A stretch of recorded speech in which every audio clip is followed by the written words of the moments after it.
And with that, I'm going to turn it over to Dr. Tessie Bailey. She's going to lead us in a keynote presentation focused on leveraging an MTSS to develop and implement the IEP. Thanks so much, Tessie. Thanks, Amy. And I want everybody to give a shout out to Amy. Probably it's like quietly in your room, but Amy has done an amazing job getting this 3-day event scheduled. So if you have a chance, make sure you give her some kudos. So I'm here, I'm excited to be talking about leveraging MTSS to develop and implement the IEP. As Amy mentioned, I am the director of the Progress Center, but I was previously the director of the MTSS Center at AIR and worked with the initial Center on Response to Intervention that was funded by OSEP. And so I'm going to share sort of this 20 years of working in tiered system of support and how we've been sort of back and forth with including special education services within the MTSS. And some of you who may be older like me were like, well, didn't we start here? And some of you who are new maybe aren't familiar with MTSS until the reauthorization of ESEA are like, wow, yeah, how do we include it? So we're trying to bring those two worlds together. I love this quote. I kind of take it out of context, but I think it's really important to say, both from the way that we design and deliver special education, but really in the way that we design and deliver school every day. So there's no way a single teacher has all the time, knowledge, skills to meet the needs of all of the students in their class. And I think sometimes we feel this burden to be able to meet all of those needs. I think the other thing that I just want to make really clear is that there is no program, no federal program, no local program that has all the time, knowledge, and skills to be able to meet their the needs of students in that school. So just to clarify, general education can't do everything. Title services can't do it. Your special education services can't do it. And that's what really moved us into the way that we think about a tiered system of support.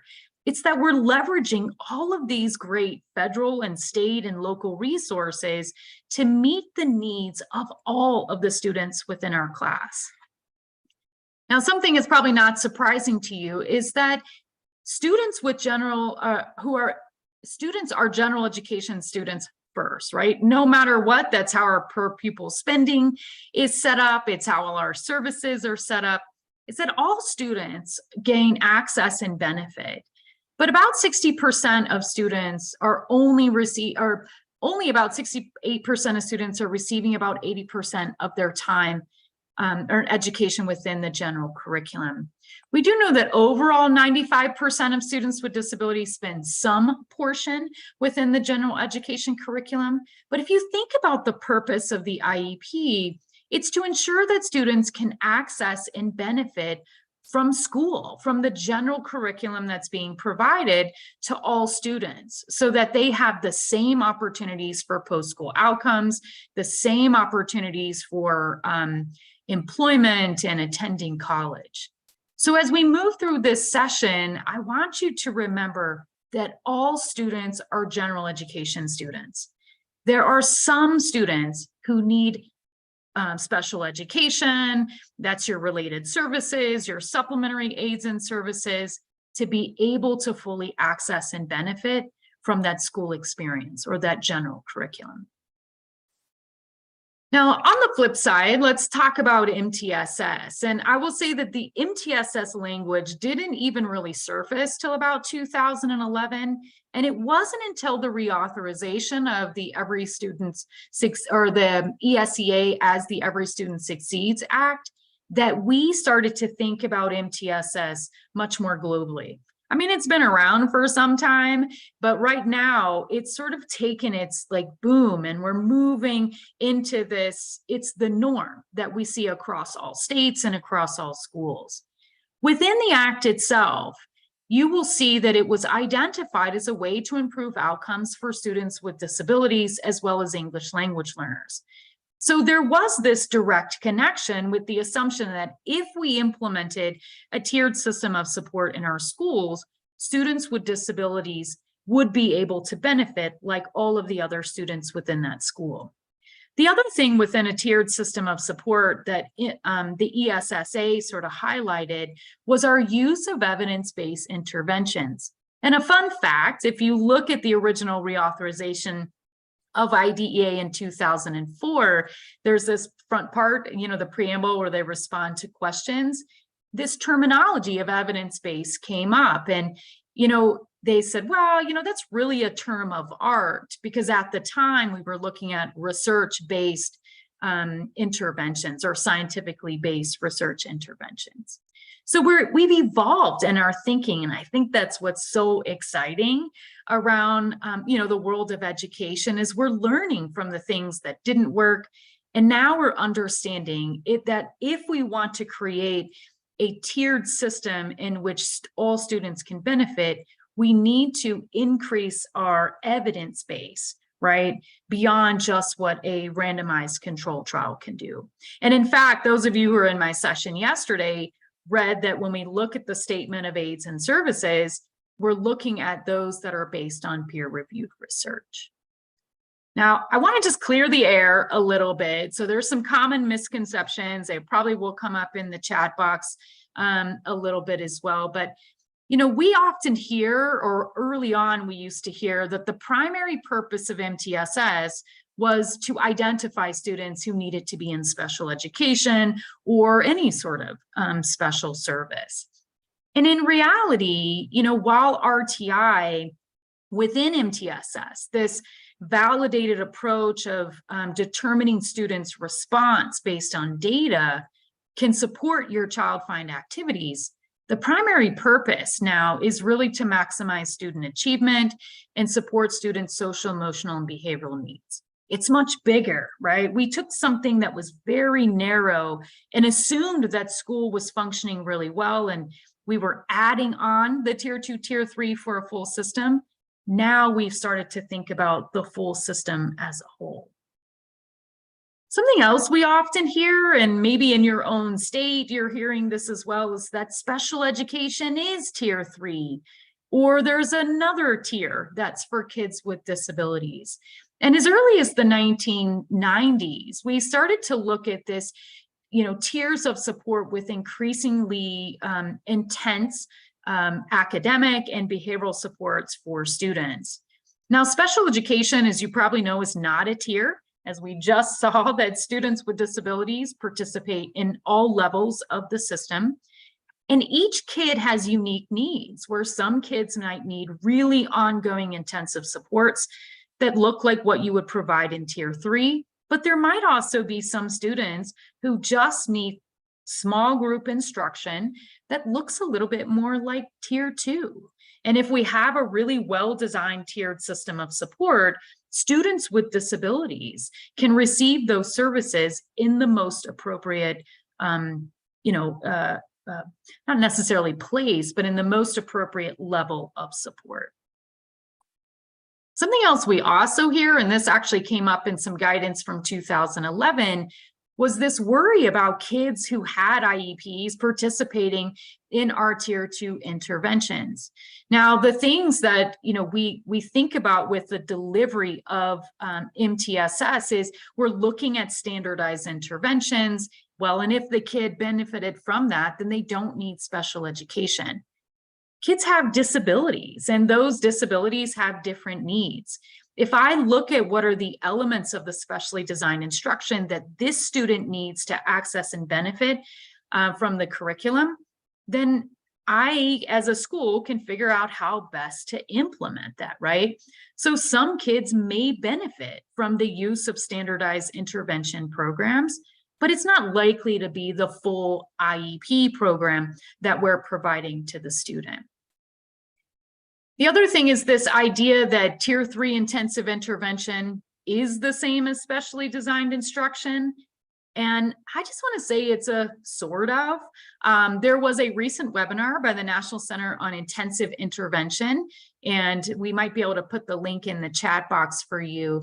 But it allows us this validated approach called database individualization that we can use to design specially designed instruction as well as intensive intervention at tier 3, right? Now, you might see that some students are getting what looks like specially designed instruction, but under the regulations, specially designed instruction addresses a disability-related need, right? So while I might be getting special instruction because I just don't know how to use AI or some other skill, it doesn't meet the definition of SDI because my lack of knowledge, skills, or use of strategies is not because of a disability-related need. So I just want to put something out there, and based on what I just said, is other than having a disability-related need, why might a kid need specialized instruction through MTSS? So just feel free, you can put that in the chat box.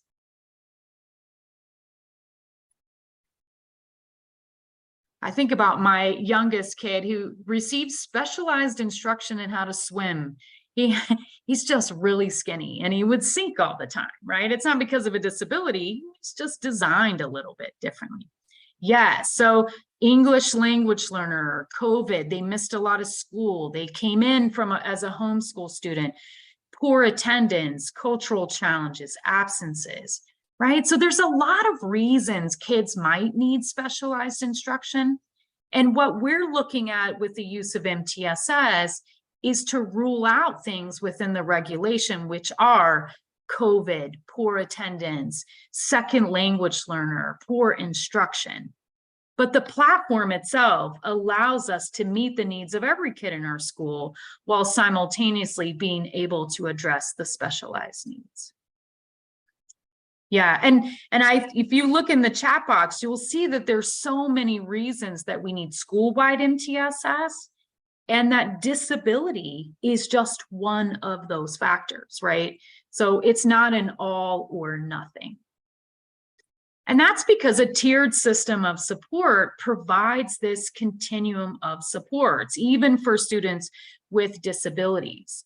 So if you think about, the way that our schools should be set up is our tier 1 should be accessible to the majority of students within that school without supplemental supports. And that's where we get to that 80%. Now, if you think about it, if a kid is not benefiting from the tier 1, special education isn't going to replace that missing effect. The intent of special education is to add on, right, to increase the overall effect of what students would get from our tier 1 instruction. Now, some students, in order to fully benefit from tier 1, will likely need some supplemental supports at tier 2, right? That small group, standardized intervention that are filling in knowledge, skill, and strategy gaps that initially prevented the kid from accessing and benefiting from their tier 1. And in some cases, we need something a little more intense, a little more specialized. The kid had some pretty severe trauma. They're coming back to school. Our school needs to be able to respond in a unique way to help that student, just like we might have a student who has intensive needs as the result of a disability. So when we think about how we provide those services for students, they are across the tiers of support. There are some students with disabilities who, will benefit from tier 1 with just accommodations. That's your 504. Maybe they need some some specially designed instruction that can be delivered within the general education classroom, and they're receiving supplementary aids and services in tier 1. And then there's likely to be some students with disabilities who have very intensive needs, in which we are engaging in an iterative process to really understand what are the specialized adaptations that we need to be implementing to fully support the student. And I want you to think about kids, as general education students, not as special education students or tier 2 students, because there is no kid in our entire system who has a need at tier 2 for everything, right? Kids are kids. They're sort of all over the spectrum. A lot of our tier 1 systems we have in place meet the needs, most of the needs of kids. Some kids will have some tier 2 needs and need a little bit more opportunities for practice, a little bit more explicit instruction. And some students will need more intensive supports in some key areas. But just because I have a disability doesn't mean all of my services need to be at a tier 3 level, right? So that's really where the IEP outlines what are the specially designed instruction that's necessary for the student, and what are the accommodations and modifications and supports that I can provide to the student so they get maximum benefit from the tier 1 system. Now, MTSS is pretty cool because if we are, responsible for implementing multiple federal programs in our schools, MTSS can help us do that. So if you think about a tiered system of support, it can help with our child fine requirements or eligibility determination obligations under the Act. So the first one, it says to assist in child fine obligations, right? We can leverage the screening process, our teaming processes that we have. If you're implementing high quality screening, you have a risk verification, which helps you rule out some of those things like attendance or COVID or, maybe lack of instruction. In addition, you'll see that, MTSS can ensure the provision of tier 2 and tier 3 interventions that help us meet the requirements prior to referral and eligibility determination for students with learning disabilities. We are required to rule out lack of instruction before we make an eligibility determination, and MTSS can help us do that. The other thing is it can help provide some of that data that's necessary for us in our eligibility determination to assess need. Because if in a tier 3, the kid is needing multiple adaptations to be able to progress or, benefit, that's an indication that this kid needs adaptations or specially designed instruction as it's defined under the Act. We just have to make sure that they meet the other requirement of having a disability, and that's what constitutes the need. The other thing is MTSS can help us with our obligations for formal progress monitoring data that can be provided to the parents. This regulation right here is related to prior to referral and eligibility determination, but even in your IEP, you have this obligation to provide evidence of how you're monitoring and ensuring progress. And finally, the last one is really about comparing student performance to their peers and being able to gather data. And what's nice is that this can help both in us understanding, is this student's needs different than the kids within the school, which can also help us in the development of the present levels of performance that will be part of that initial IEP and IEPs going forward. So I talked a little bit about those not yet identified, but I think where we see the greatest benefit are for those who are already identified under IDEA. And we know that to appropriately support students, we need effective implementation of MTSS. It goes back to that first quote I shared is special ed teachers can't do everything. The system's not designed for the special ed teacher to create the full benefit for students. It's the coordination and collaboration between the effects of general education plus the effects of special education that allow the student to fully benefit from school. And we see that, right? I mean, that's why we had our Supreme Court decision with Endrew F, is saying that in order for us to meet our substantive obligation, meaning our so what, right? It's not just did we write the IEP well, did we include all the parts, but did we really make a difference? This is what we're talking about with that substantive piece. A school must offer an IEP that's reasonably calculated. And if a special ed teacher is the only person who's implementing the components of the IEP, then they're only going to get limited effect from school.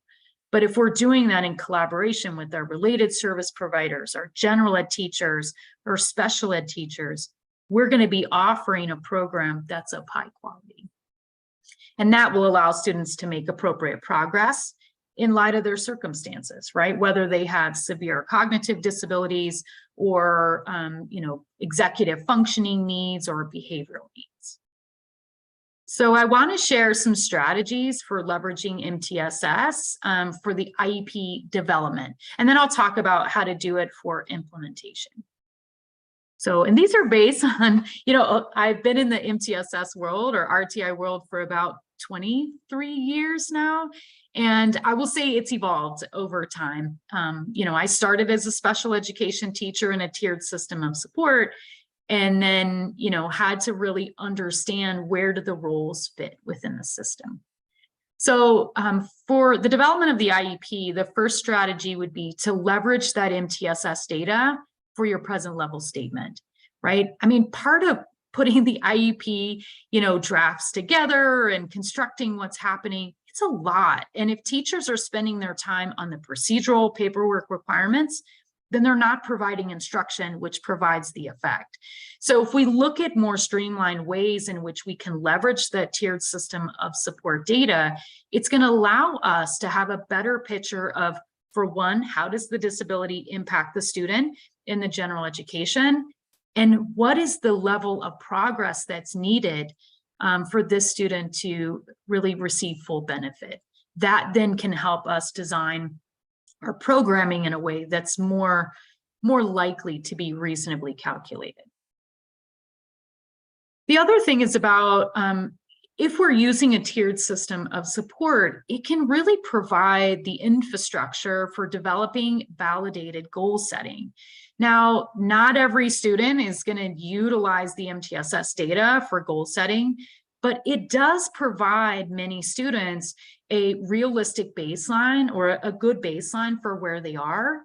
And the benchmarking and rates of improvement that exist within a progress monitoring or screening system can help us better articulate why this level of progress is needed for a student to fully access and benefit. So if you look back at the Endrew F decision, right, it's reasonably calculated for appropriate progress, meaning we need to make sure that whatever benefit that the student is getting is relevant to helping them progress in that general curriculum. The other thing is around using the evidence that comes from your progress monitoring data and your instructional delivery to really develop the statement of services and aids. And I think a lot of the questions that we have received at both centers is, how do I know? Like, how do I know what service the student needs? How do I know how much time I should put in the IEP? If you're using a similar validated approach to what you're using at a tier 3, you will have really robust data that allows you to confidently say, these are the adaptations that are necessary for progress. These are the things that do not work for this student. This is the amount of time the student needs or the number of practice opportunities that are necessary for this kid to fully benefit. It allows us to be more precise and intentional in our teaching. In our session yesterday, we did talk about the statement of services and aids. And I think about, we have this monumental task with our IEP teams to develop a program that's going to help this kid progress in a school system that maybe was not as accessible because of their disability. So we have to be able to set up that tiered system of support that allows us to understand what are the needs of special education that the student has, what related services will help that kid benefit from special education, and ultimately, what are the necessary supplementary aids and services for this kid to be able to access and benefit from tier 1. And that's what's nice about, the IEP is it provides this one big program that includes all these cool parts, as opposed to like tier 2, which is your one intervention. Now we're putting this package deal together so that the kid can get greater benefit. And I shared this, and I think Amy put some links in the chat box, but the National Center on Intensive Intervention over the last 12 to 13 years has really refined and validated approach that While it's often seen as an approach for intensification at tier 3, becomes also a validated approach for the design and delivery of SDI. And when we have these comparable approaches to designing instruction, it's much easier for general ed and special ed to collaborate. When they feel like they function in two separate systems, then it's really difficult to get that full benefit. So specially designed instruction, it does require an evidence-based iterative process that uses individual progress monitoring data to help us make decisions around adaptations. And on the screen, what you'll see is the graphical sort of element or flow chart from the NCII, or the Center on Intensive Intervention. And for students with disabilities, we start with that IEP. That's that orange box at the top. And we monitor the extent to which what we proposed and implemented actually benefited the student. And then we periodically review the data as part of your monitoring plan and determine what's working and what's not working. That's where we get into this. We look at additional data, we identify if additional adaptations are needed for SDI, and then we continue to monitor. That's what special education is. It's our, skills in using the data to really intensify and individualize for a student who's not responding as expected. And what happened is we took that benefit into tier 3, right? It didn't replace the benefit, but it said other kids can also benefit from this intentionality or this validated approach. So there are 5 steps, and I think this is in that process. These align with what happens at tier 2 and at tier 3 within a tiered system of support. So, we start with that validated program for students who are already identified. This is the IEP. And then we progress monitor the extent to which it worked. Most IEPs work for students, right? But in some cases, kids will need more supports, right? More academic or functional supports in order to benefit. So this process is exactly what we're doing in our tier 2. That's the step 1, right? The kids sitting in tier 2, standardized intervention, it doesn't work for them based on our progress monitoring data. We look at the data to understand why it didn't work, and then we adapt the intervention, right? And when those adaptations are the result of disability-related needs, then we start to say, we need to either amend the IEP or include these within the SDI that we proposed. The other thing I mentioned is around the strategy of utilizing that MTSS data to really inform the way that we propose services. Some of you are probably out there going, I don't know, I just do 30 minutes for kids with learning disabilities, or, I select the minutes based on the programs available. But if we really have a well-designed MTSS, this iterative process allows us to really understand what are the unique needs of that student so that we can intensify, and get the student to a level of growth that's expected. So this is just like a sample illustration. As we put the IEP in place, the student made some progress, but not based on, the level of progress we had outlined in the IEP goal. We were providing 30 minutes of specially designed instruction. And what we found is we just weren't really getting the effect. And so the team comes together and, problem solves about why the student is not benefiting from something we thought was reasonably calculated. And we make those adaptations until we find the sweet spot. So these data here indicate that when this student received 60 minutes of specially designed instruction, in this case, distributed across the day, we saw significantly greater growth rates than when the student was only getting 30 minutes, right? And that's something we might see in tier 2 as well, right? The student makes some progress with 30 minutes, but when we intensify and distribute it across the day, the student is making greater effects.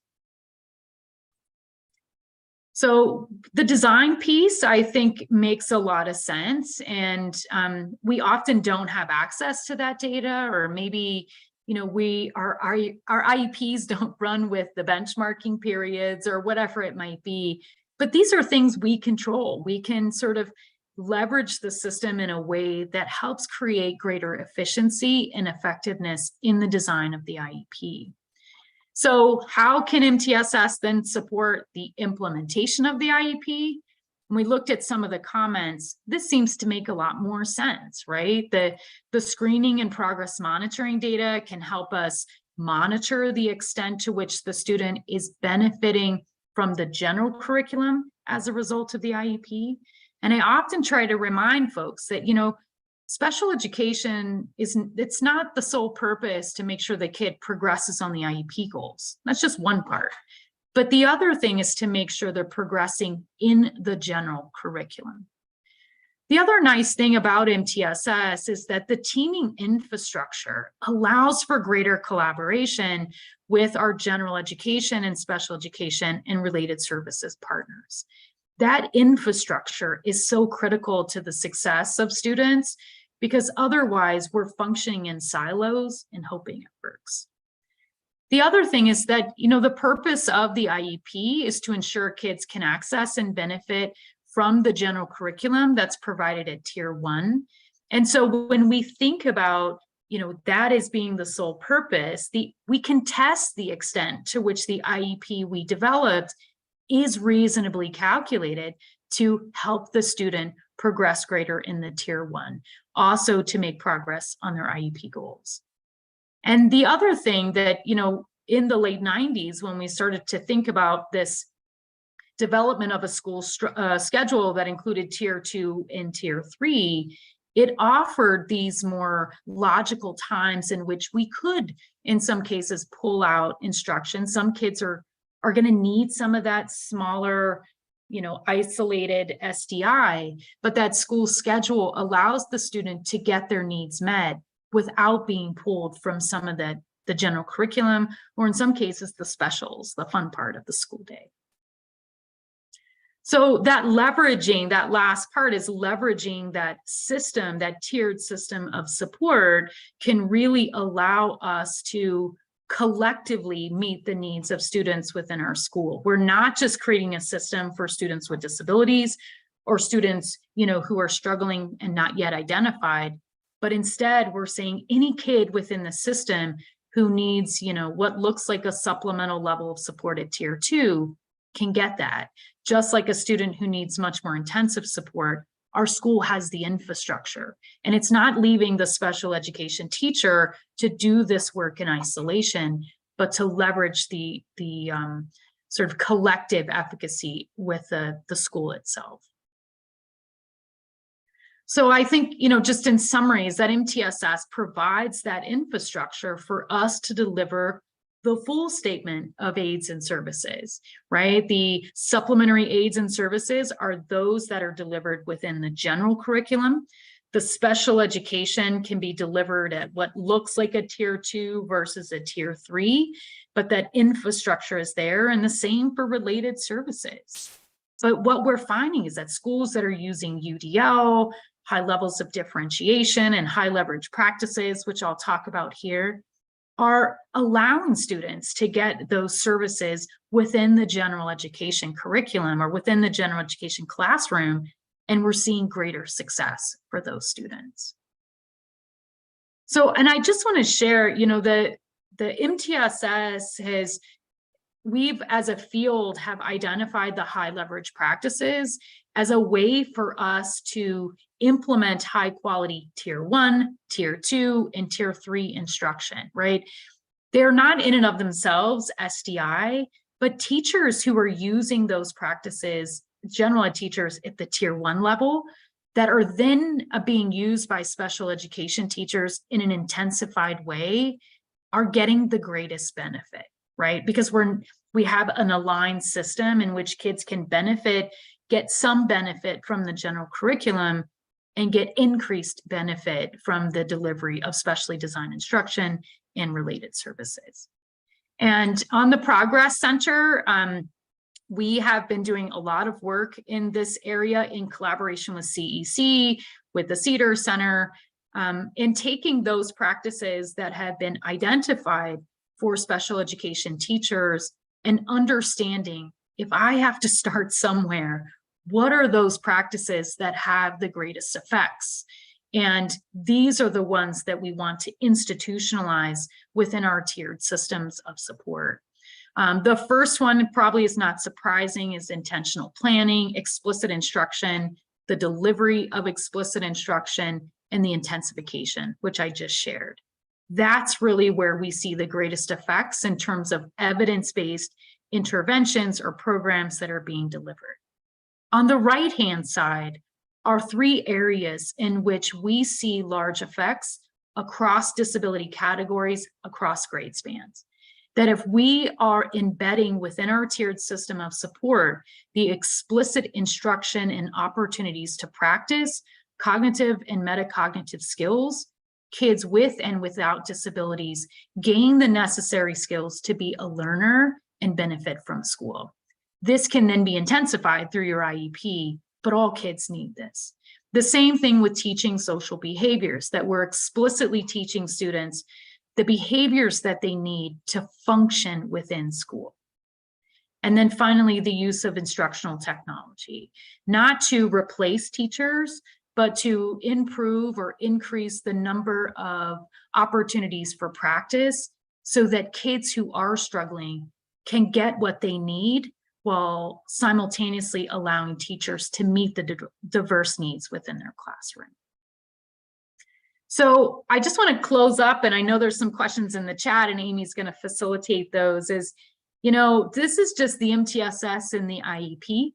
I will say that, I'll just put it out there, and I don't think I need to, but MTSS is not an intervention. You would never write it in an IEP, right? But the strategy, we have to think about what goes in the IEP as the adaptations to instruction that the student needs, the accommodations and the modifications that the student needs, and then we leverage MTSS to implement those, right? So we do get a lot of questions, and we say, well, what if we're in the initial phases of MTSS?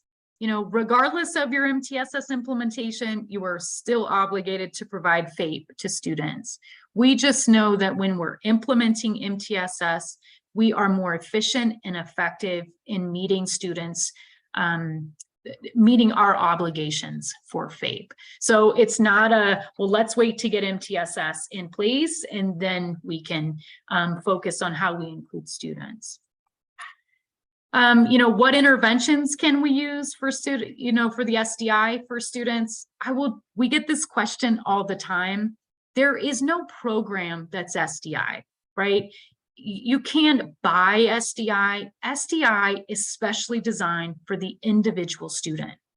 With that said, you can use purchase programs to deliver, right? And if you understand the adaptations that the student needs, then you can identify standardized programs that address those needs, right? But it's not that, oh, this is the SDI program that we use for students, like we might do within a tiered system of support and say, this is our tier 2 intervention that we're using for most students.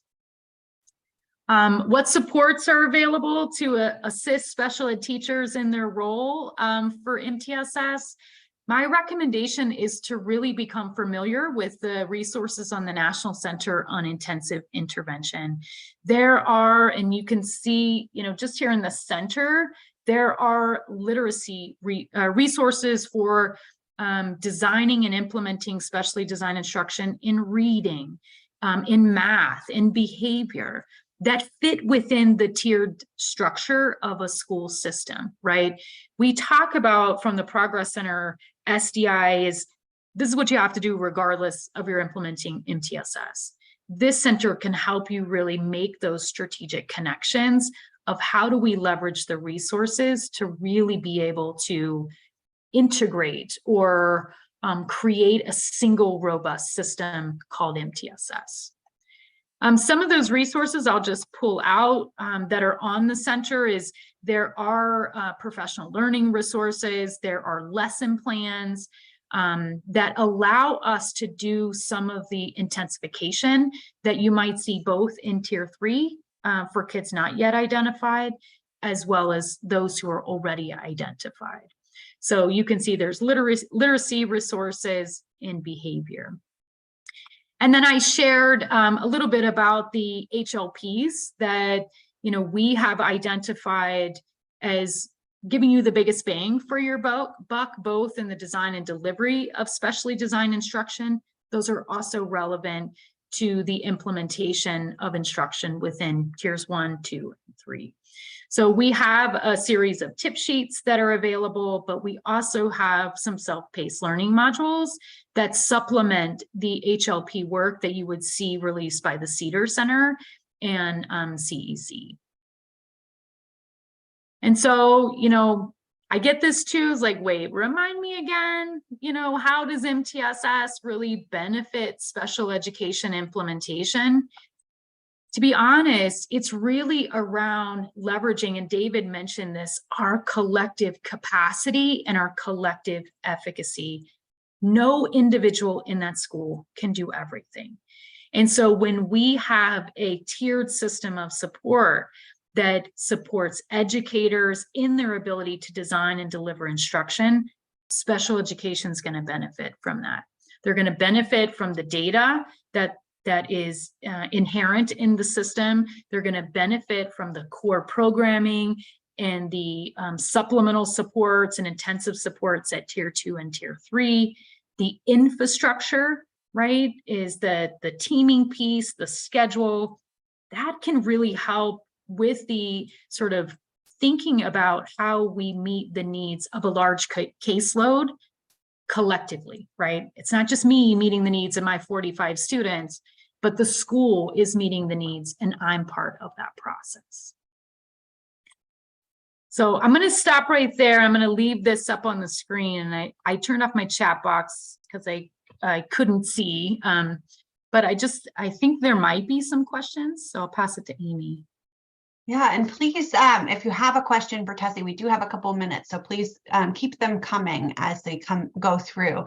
While you're thinking about those questions, I want to ask one question of all of you. In your participant list, can you go ahead and look at what your name looks like there? And if it's just your first name, or maybe it's your email address, or maybe it's a symbol or something like that, can you go ahead and put the name that you have used to register for the system, at least your first and last name, so we can match you up, particularly if you are interested in getting a certificate of attendance for the session. It will just help us on the back end. But one of the questions, Tessie, that came in was asking a little bit more of clarification about, is special education moving toward being a service given to students in need of more permanent, consistent, long-term support throughout the student's academic learning? And are special ed teachers moving toward being more scientific, data-centered?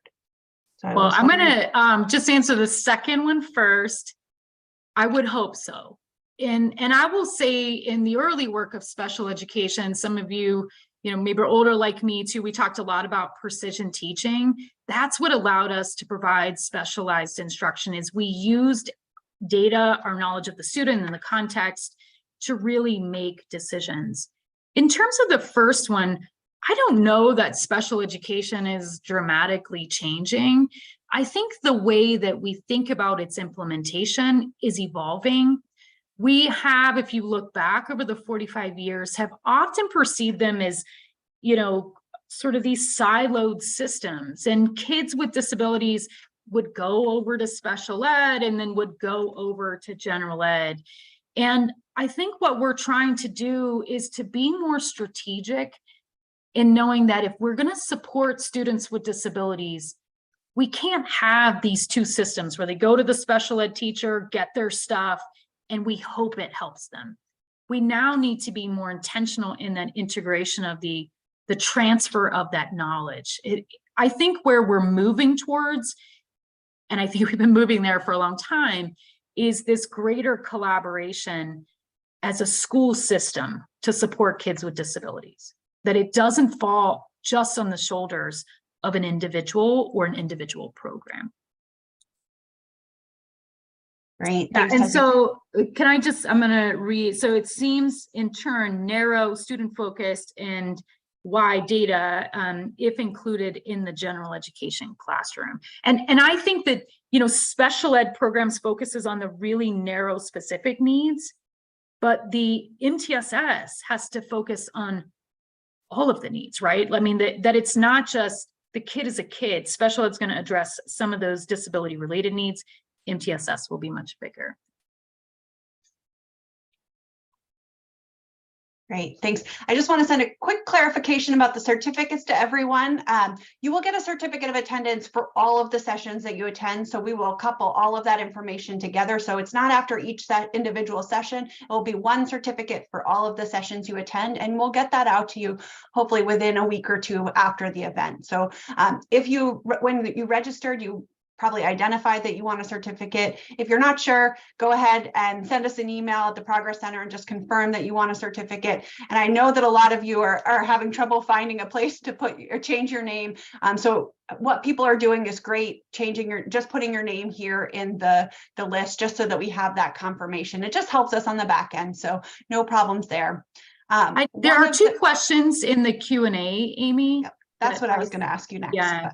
And I want to address the most recent one. It said students who are in self-contained classes. I think this is often where we say all kids are involved in MTSS except for those students. I mean, technically, students who are in self-contained classes are still getting access to the general curriculum. So even though they're in that class in and of itself is not SDI. And we'll talk about that in a later session. What you design and deliver within that class is really the SDI. So if you think about a self-contained, the student is still likely getting the tiered system of support, access maybe to a modified general curriculum, but each individual within that class is still getting what they need from their IEP. The self-contained class just helps me with the infrastructure to do that. And so should a special ed teacher should the special ed teacher be included at MTSS? There is a great Q&A, it's from 2011 from OSEP, that really clarifies what is the role of special education in the pre-referral pieces of it. A lot of it has to do with how your funding structure is in your state and your district. There's a lot greater flexibility with blended funding. But if you, for example, are using title funds for interventions and then you're using early intervening services, students with disabilities cannot double dip in the early intervening funded interventions. And so that's where I would work with your federal programs folks to make sure that you're not, kids are not getting a double dose of those services. And are there models of how this would function in large schools and small schools? There are. And the MTSS Center, Dr. Jason Harlecker is the director of that center now.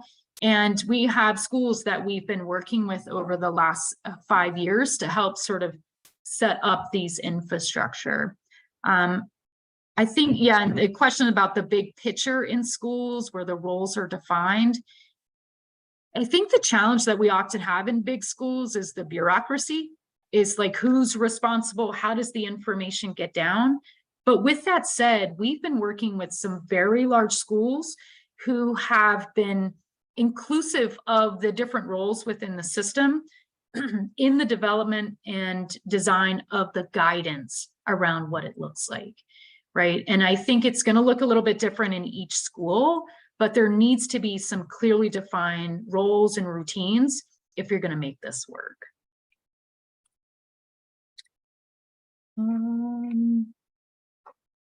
Good. So I think I got all the questions. If there's others, please let me know. And then I have a session later, the SDI in the secondary settings, because for one, MTSS is a little more challenging in the secondary settings. And what's interesting is so is the delivery of specially designed instruction. So how do those two leverage each other to really meet the needs of kids?